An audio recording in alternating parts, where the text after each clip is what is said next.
Bonjour, au sommaire, l'enquête sur le Français soupçonné de terrorisme abattu en Belgique continue. Le démantèlement d'une bande de malfaiteurs, la deuxième randonnée franco-belge des amateurs de vieilles voitures, un mot sur le sport et les événements à ne pas manquer si vous résidez en Belgique.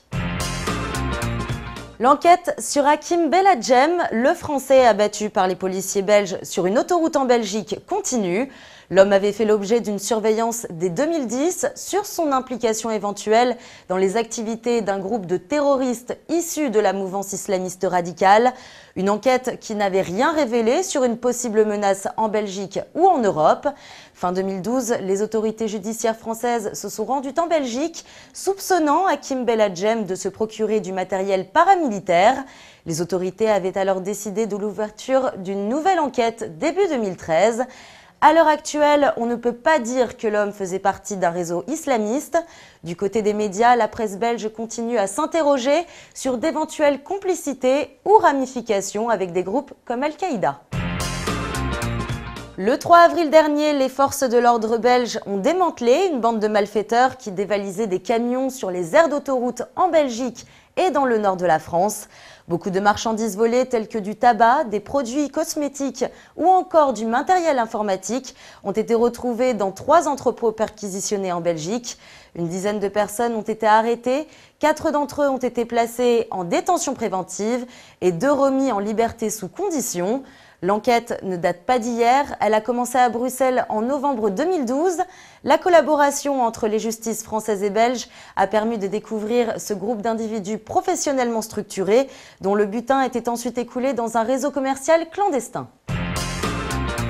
Dimanche 21 avril, les amateurs français et belges de voitures anciennes se réunissent pour la deuxième randonnée franco-belge dans le domaine du château d'Estaimbourg. Les clubs de Tournai et Mouscron pour la Belgique et de Roubaix et d'Annelin pour la France remettent le couvert après le succès de l'édition 2012. 250 amateurs et près d'une centaine d'anciennes voitures avaient répondu présents en plus du public venu assister au défilé de l'après-midi. Le départ du 21 avril est prévu à 9 h. Les conducteurs sont classés en 4 catégories selon la date de mise en service de leur véhicule. L'animation et la présentation de la randonnée seront assurées par le Français Jerry Leleu, un des organisateurs du festival des Belles Mécaniques à Roubaix. Côté sport, les Bleus de Didier Deschamps débuteront leur saison 2013-2014 par une rencontre amicale en Belgique. Un match de préparation qui se disputera mercredi 14 août 2013 au stade Roi-Baudouin à Bruxelles. Ce sera la 74e rencontre entre la France et la Belgique. Leur dernier face-à-face remonte au 15 novembre 2011 au Stade de France en amical avec un match nul 0-0. Concernant la natation, le champion olympique du 50 mètres libre, Florent Manodou, a signé le 2e temps des séries sur 50 mètres lors des championnats de France mardi 9 avril à Rennes. Le Français a été devancé par le Belge Joris Grandjean. Le championnat de France de natation 2013 se terminera le 14 avril. Enfin, les événements à ne pas manquer si vous résidez en Belgique. La comédie de Pierre-François Martin Laval, Les Profs, est en tête d'affiche dans les salles. Ce film raconte l'histoire du pire lycée de France, le lycée Jules Ferry. Avec 12% de réussite au bac, l'inspecteur d'académie et son adjoint désespéré décident de recruter une équipe de professeurs selon une nouvelle formule. Aux pires élèves, les pires profs. Pour soigner le mal par le mal, c'est la dernière chance de sauver l'établissement, à condition de dépasser le seuil des 50% de réussite au bac. Ce film est tiré de la BD du même nom. Dans les rôles des profs, vous retrouverez entre autres Christian Clavier et Isabelle Nanty. Retrouvez tous les horaires de ce film sur le www.cinebelle.be.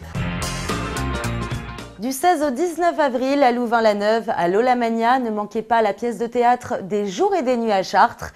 L'action du spectacle de Henning Mankell, mise en scène par Daniel Benoît, se passe en 1984. Ce spectacle est une production du Théâtre National de Nice, CDN Nice Côte d'Azur.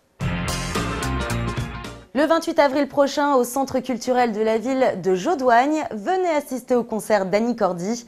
La célèbre chanteuse revient sur le territoire belge pour un concert qui regroupera tous ses plus grands tubes, tels que Tata Yo-Yo, Hello Dolly ou encore La Bonne du Curé.